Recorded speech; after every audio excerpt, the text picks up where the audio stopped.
কিন্তু সালাম ফিরানোর পরে আমরা দেশে যে ট্রেডিশনটা বানিয়ে ফেলেছি, তাসবিহ বাদ দিয়ে হাত তোলা, এটা বিশ্বনবী এবং সাহাবারা করতেন না। এই কাজটা সবাই মিলে সমবেতভাবে সকল মুসল্লিদের, এইটা আসলে সুন্নতের সাথে খুব সাংঘর্ষিক হয়ে যায়। এটা হানাফিদের মতেও বেদাত, আহলে হাদিসের মতেও বেদাত। সম্মিলিতভাবে একসঙ্গে হাত তুলে এই ধরনের মোনাজাত নবী করিম সাল্লাল্লাহু আলাইহি ওয়াসাল্লাম করেন নাই। আসসালামু আলাইকুম ওয়া রাহমাতুল্লাহি ওয়া বারাকাতুহু। নামাজের পরে সালাম ফেরানোর পরে আমরা সম্মিলিতভাবে যে দোয়া করি, মুনাজাত করি, এটা কি বিদআত? এটা কি করা হারাম? এটা কি করা যাবে না? এ নিয়ে আজকে আমরা আমাদের ভিডিও সাজিয়েছি। চলুন দেখে আসি, বিস্তারিত দেখে আসি এবং যেটি সহিহ সেটি আমরা মানার চেষ্টা করব। হাত তোলা যাবে নাকি যাবে না, নাকি নামাজের পরে তাসবিহ পড়বো, কি পড়বো, চলুন জেনে আসি। রাসূলুল্লাহ সাল্লাল্লাহু আলাইহি ওয়াসাল্লামের হাদিস এসেছে যে সালাতের পরের দোয়া আল্লাহ কবুল করেন, যেটা দোয়া কবুলের সময়। এখন আমরা রাসূলুল্লাহ সাল্লাল্লাহু আলাইহি ওয়াসাল্লামের কর্ম থেকে দেখতে পাই তিনি এই দোয়াগুলো পালনের জন্য সাধারণত হাত তুলতেন না। তো সালাম বিরামন করে তাসবিহগুলো পড়তেন এবং কিছু দোয়া তিনি বসে বসে হাতে না তুলেই পড়তেন বলে আমরা হাদিস থেকে বুঝতে পারি। কারণ রাসূলুল্লাহ সাল্লাল্লাহু আলাইহি ওয়াসাল্লাম যেখানে হাত তুলেছেন সাহাবীরা বর্ণনা করেছে, যেগুলোর ক্ষেত্রে সাহাবীরা বর্ণনা করেছেন রাসূলুল্লাহ সাল্লাল্লাহু আলাইহি ওয়াসাল্লাম কি পড়ছিলেন, আমি একটা এখানের কাছে নিলাম, শুনলাম তিনি এই দোয়াটা করছেন। রাসূলুল্লাহ সাল্লাল্লাহু আলাইহি ওয়াসাল্লাম সবসময় ডান দিকে ঘুরে বসে বিড়বিড় করে দোয়া পড়তেন। আমি এই জন্য ডান দিকে বসা শুরু করলাম, শুনলাম তিনি এই দোয়াটা। এই কথাগুলো আসছে এর অর্থ হলো যে ওইটা আসেনি। তিনি হাত তোলেননি, তিনি বসে বসে বিড়বিড় করে কি দোয়া পড়ছিলেন, আর তিনি সবাইকে নিয়েও পড়েন। কেউ যদি ব্যক্তিগত মনের আবেগ হয় হাত তোলেনটা ভালো, তবে সুন্নতে যেটা আমরা দেখি রেগুলার দোয়ায় রাসূল হাত তুলতেন না। খাওয়ার আগের দোয়া, খাওয়ার পরের দোয়া, সালাতের পরের দোয়া, মসজিদে ঢোকার দোয়া, মসজিদ থেকে বেরোনো দোয়া, আর যেটা স্পেশাল দোয়া সেটা তিনি হাত তোল। এই কাজটা সবাই মিলে সমবেতভাবে সকল মুসল্লিদের, এইটা আসলে সুন্নতের সাথে খুব সাংঘর্ষিক হয়ে যায়। কারণ রাসূলুল্লাহ সাল্লাল্লাহু আলাইহি ওয়াসাল্লাম মদিনার জীবনে 10 বছরে করে 18,000 ওয়াক্ত সালাত আদায় করেছেন জামাতে। এর ভিতরে একটি সালাতেও তিনি সাহাবীদের নিয়ে সবাইকে নিয়ে জামাতে দোয়া করেছেন, এটা পাওয়া যায়। তিনি একা দোয়া করেছিলেন শতাধিক হাদিস। সুযোগ হলে দোয়ার সময় হাত তুলে দোয়া করবেন। হাত তুলে দোয়া করা সুন্নাহ, ঠিক কিনা? সব জায়গায় না। আল্লাহর হাবিব যেখানে হাত তুলছিলেন, কিছু কিছু জায়গায় আল্লাহর হাবিব হাত তুলেছেন, কিছু কিছু জায়গায় তুলেন নাই। তো তুলেন, যেখানে সুযোগ হয় তুলেন। আল্লাহর হাবিব সাল্লাল্লাহু আলাইহি সাল্লাম যখন হাত তুলতেন, হাতের তালুগুলো আকাশের দিকে করে রাখতেন এইভাবে। এজন্য আল্লাহর হাবিব বলতেন, ইযা সাআলতুমুল্লাহ ফাসআলুহু বিবুতুনি আকুফিকুম। যখন আল্লাহর কাছে চাইবে, হাতের তালু দুইটা এরকম উঁচু করে আল্লাহর কাছে চাও। হাত তুলে যখন মনে চায় দোয়া করবেন, এটা ইচ্ছা, চাইলেই করতে পারেন। কিন্তু সালাম ফিরানোর পরে আমরা দেশে যে ট্রেডিশনটা বানিয়ে ফেলেছি, তাসবিহ বাদ দিয়ে হাত তোলা, এটা বিশ্বনবী এবং সাহাবারা করতেন না। নবী করিম সাল্লাল্লাহু আলাইহি ওয়াসাল্লাম সালাম ফেরানোর পরে যে দোয়া জিকিরগুলো করতেন হাদিসে প্রমাণিত, এবং সেই দোয়া জিকিরগুলো যে তিনি করতেন, এই ব্যাপারে দুনিয়ার কোনো আলেমের দ্বিমত নাই। হানাফি, সালাফি, গায়রে সালাফি বা আপনার এমনকি আপনার বেদাতি, সুন্নি যত আছে, কোনো আলেমের দ্বিমত নাই। কারণ দ্বিমত করার সুযোগ নাই। অসংখ্য হাদিসে আসেন ইনসান সালামের পরে দোয়া জিকিরগুলো করে। 5 ওয়াক্ত নামাজের পরে নবী করিম সাল্লাল্লাহু আলাইহি ওয়াসাল্লাম সাহাবীদের সাথে হাত তুলে তাদেরকে সাথে নিয়ে তিনি দোয়া করছেন। ওরা আমিন আমিন বলছে, আমরা যেভাবে করি আর কি, এইভাবে দোয়া করছেন, বাইরেও দোয়া করতেন, এরকম কোনো হাদিস আমার জানা মতো নাই। ওরা ভাই কেন জানা থাকলে বলেন হাদিস জোড়াতালি দিবেন। জোড়াতালি দিতে হবে কেন ভাই? যারা হাদিস সম্পর্কে ন্যূনতম ধারণা আছে, ন্যূনতম ধারণা, তারা জানেন নবী করিম সাল্লাল্লাহু আলাইহি ওয়াসাল্লামের জীবনের সামান্য একটা ছোট্ট একটা কাজ করলেও সেটা হাদিসে এসে গেছে, আসছে না আসে নাই। যারা হাদিস সম্পর্কে ন্যূনতম ধারণা রাখেন তারা জানেন একবার নবী সাল্লাল্লাহু আলাইহি ওয়াসাল্লাম সামান্য কোনো কাজ করেছেন, থুতু ফেলেছেন, সেটা বিবরণ পর্যন্ত হাদিসে আসছে না আসেন। ব্যক্তিগত কাজ, স্ত্রী সহবাস, টয়লেটের ভিতরে কিভাবে পরিচ্ছন্ন হবেন, যে বিষয়গুলো পর্যন্ত হাদিসে আসে না আসে নাই। তাহলে নামাজের মতো এরকম ইবাদত সবার সামনে ইমামতি করে পড়েছেন, যদি তিনি সাহাবীদেরকে নিয়ে এভাবে ট্র্যাডিশনাল দোয়া করতেন, সেটা হাদিসে অবশ্যই একটা নয়, হাজার হাজার হাদিসে আসতো, শত শত হাদিসে, ঠিক না বেঠিক?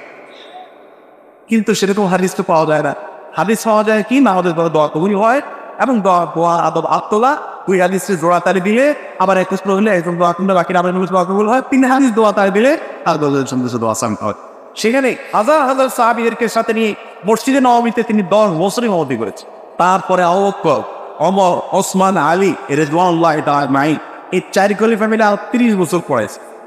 তাহলে এই 40 বছরে 70,000, 75,000 বা কম বয়সে এই পরিমাণ সংখ্যকবার নামাজ হয়েছে। সেটা কি গোপনে হয়েছে না প্রকাশ্যে হয়েছে? মসজিদে নববীতে জামাত কি গোপনে গোপনে হয়েছে? আপনি একা পড়ছেন, সবাই সামনে পড়েন নাই? যদি তারা সাহাবীদেরকে নিয়ে নামাজের পরে হাত তুলতেন, সবাই সাথে হাত তুলতো, এভাবে আমাদের মতো রেডিমেড মোনাজাত যদি করতেন, 70, 75 হাজার, 80,000 বারের কাছাকাছি সংখ্যক বার পর্যন্ত যদি এইরকম ঘটনা ঘটতো, একটা হাদিসে উল্লেখ থাকতো কি থাকতে না? একটা কেন, হাজার হাজার হাদিসে থাক, ঠিক না বেঠি? নামাজের পরে যে মোনাজাতটা আমাদের দেশে করা হয় সম্মিলিতভাবে একসঙ্গে হাত তুলে, এই ধরনের মোনাজাত নবী করিম সাল্লাল্লাহু আলাইহি ওয়াসাল্লাম করেন নাই। রাসূলুল্লাহ মোনাজাত করেছেন ইফতিকার নামাজ। এই নামাজে নবী করিম সাল্লাল্লাহু আলাইহি ওয়াসাল্লাম নামাজ পড়ে হাত তুলে মোনাজাত করেছেন সবাইকে নিয়ে। চন্দ্রগ্রহণ এবং সূর্যগ্রহণের নামাজ পড়ে সেই জন্য আল্লাহর কাছে দোয়া করেছেন সবাইকে নিয়ে। বিপদ আসলে পড়ে কুনুতে না দেলা, বিপদ আসলে পরে নামাজের মধ্যেই একটা দোয়া আছে, সেই দোয়াটা সবাইকে নিয়ে নামাজের মধ্যে হাত তুলে রাসূলুল্লাহ করেছেন। কিন্তু নামাজের পরে সমস্ত মুসল্লিদের নিয়ে হাত তুলে মোনাজাত প্রতি অর্থে তিনি করেছেন, এর কোনো দলিল নাই। কাজী দা রাসূলুল্লাহ করেন নাই, তা আমাদের জন্য করা উচিত নয়। ফরজ সালাতের পরে আলে হাদিসের লোকেরা মোনাজাত করে না, এই কথাটা ঠিক না। হানাফি মাযহাবেরও বিশাল সংখ্যক হানাফি মাযহাবের উলামায়ে কেরাম ফরজ নামাজের পরে মোনাজাত করেন না। চট্টগ্রামের হাটহাজারী মাদ্রাসা বাংলাদেশের মধ্যে সবচেয়ে বড় কওমি মাদ্রাসা, সেই মাদ্রাসায় ফরজ নামাজের পরে মোনাজাত হয় না, সম্মিলিত মোনাজাত নাই। আরও অনেক হানাফি মসজিদ, কিন্তু ফরজ নামাজের পরে মোনাজাত হয় না। এটা হানাফিয়ার আপনার আহলে হাদিসের বিষয় না, এটা হানাফিদের মতেও বেদাত, আহলে হাদিসের মতেও বেদাত। হাত তুলে দোয়া করা উচিত। হাত তুলে দোয়া করার প্রমাণে 42টি সহিহ হাদিস আছে। খালি বুখারী মুসলিম আছে 33টি সহিহ হাদিস। চন্দ্রগ্রহণে হাত তুলে দোয়া করতে হয়, সূর্যগ্রহণে হাত তুলে দোয়া করতে হয়, বিপদে পড়ে হাত তুলে দোয়া করতে হয়, কবরস্থানে গিয়ে হাত তুলে দোয়া করতে হয়, কবরের শাস্তিকে হিসাব করে হাত তুলে দোয়া করতে হয়, ছেলে মেয়ের জন্য হাত তুলে দোয়া করতে হয়, যুদ্ধক্ষেত্রে হাত তুলে দোয়া করতে হয়, পানি চাইতে গিয়ে সবাই মিলে উল্টা হাতে হাত তুলে দোয়া করতে হয়, কাবা ঘর দেখে হাত তুলে দোয়া করতে হয়, সাফা পাহাড়ে উঠে হাত তুলে দোয়া করতে হয়, মারোয়া পাহাড়ে উঠে হাত তুলে দোয়া করতে হয়, আরাফার মাঠে হাত তুলে দোয়া করতে হয়, মুজদালিফার মাঠে হাত তুলে দোয়া করতে হয়, পরের 2 দিন পাথর নিক্ষেপ করার পরে হাত তুলে দোয়া করতে হয়। কেউ যখন হাত তুলে দোয়া করে তখন আল্লাহ ফিরিয়ে দিতে লজ্জা পায়, লোকটা হাত তুলে দোয়া করছে, আমি তার হাতটাকে ফিরিয়ে দিব, যাও তুমি যা চাচ্ছ আমি তাই দিয়ে দিলাম। খালি হাত ফিরিয়ে দিতে লজ্জা পান। মানুষের জীবনে একটি গুরুত্বপূর্ণ কাজ হচ্ছে হাত তুলে দোয়া করা। সাবধান, নামাজের পরে, জানাজার পরে, সভা সমিতির পরে, ঈদের মাঠে এইসব জায়গাতে হাত তুলে দোয়া করবেন না। এইসব জায়গাতে হাত তুলে দোয়া করলে রাসূলকে অপমান করা হবে, তারই নাম বেদাত, ঈমান কাটা যাবে, পরকাল হারাবে। এই মর্মে রাসূল সাল্লাল্লাহু আলাইহি ওয়াসাল্লাম সাহাবীদেরকে নিয়ে সম্মিলিতভাবে মোনাজাত করেছেন। পৃথিবীতে কেউ একটা জাল হাদিসও দেখাইতে পারবে না। কে বললাম? জাল হাদিস নিজে বানানো দেখাইতে পারবে, আমি যেমন বানাচ্ছি একটা বানিয়ে দেখাইতে পারছি, এরকম হবে। কিন্তু আল্লাহর রাসূল সাল্লাল্লাহু আলাইহি ওয়াসাল্লাম সাহাবায়ে কেরামকে নিয়ে সম্মিলিতভাবে মোনাজাত করেছেন ফরজ নামাজ শেষে। অন্যান্য বিভিন্ন ফরজ নামাজের ভিতরে করা পাওয়া যায়, কিন্তু দুঃখজনক হলো সত্য যে যদি আমরা ফরজ নামাজের ভিতরে করি এটাকে বেদাত বলবে, আর যেটা কখনো করেননি ওটাকে সুন্নত ইবাদত বলবে। কোনো জয়ীফ জাল হাদিস দিয়েও প্রমাণিত পাওয়া যাবে না যে কোনো একটা ফরজ নামাজের পরে রাসূলুল্লাহ সাল্লাল্লাহু আলাইহি ওয়াসাল্লাম সাহাবায়ে কেরামকে নিয়ে এভাবে সম্মিলিত দোয়া করেছেন। আসলে প্রত্যেক ফরজ সলাতের পরে আমরা যে প্রক্রিয়ায় পদ্ধতিতে সম্মিলিত মোনাজাত করি, এটা রাসূলুল্লাহ সাল্লাল্লাহু আলাইহি ওয়াসাল্লামের বিধান নয়, সাহাবীরাও যেমনটি করেননি। প্রত্যেক ফরজ সলাতের পর রাসূলুল্লাহ এবং তার সাহাবীরা, তাবেঈরা সেই থেকে আজ পর্যন্ত যে আমলটা করে আসছে সেটা হলো প্রত্যেক সলাতের পরে দোয়া। রাসূলুল্লাহ সাল্লাল্লাহু আলাইহি ওয়াসাল্লাম সলাত ফিরিয়ে প্রথম আল্লাহু আকবার বলেছেন, আল্লাহু আকবার, আস্তাগফিরুল্লাহ, আস্তাগফিরুল্লাহ, আস্তাগফিরুল্লাহ, হাকাদা সালাসা মাররাত, আল্লাহুম্মা আনতাস সালাম ওয়া মিনকাস সালাম, এটা পড়েছেন। তারপরে পড়েছেন আয়াতুল কুরসি, আল্লাহু লা ইলাহা ইল্লা হুয়াল হাইয়ুল কাইয়্যুম, এটা এই আয়াতুল কুরসি পড়েছেন। তারপরে এরকম অনেকগুলো দোয়া আমি যদি এরকম বলতেই থাকি পড়েছেন। তারপরে একবার পড়েছেন 33 বার সুবহানাল্লাহ, 33 বার আলহামদুলিল্লাহ, 33 বার আল্লাহ আকবার বা 34 বার আল্লাহ আকবার, হয়তো রেওয়ায়ত ভিন্ন ভিন্ন থাকতে পারে।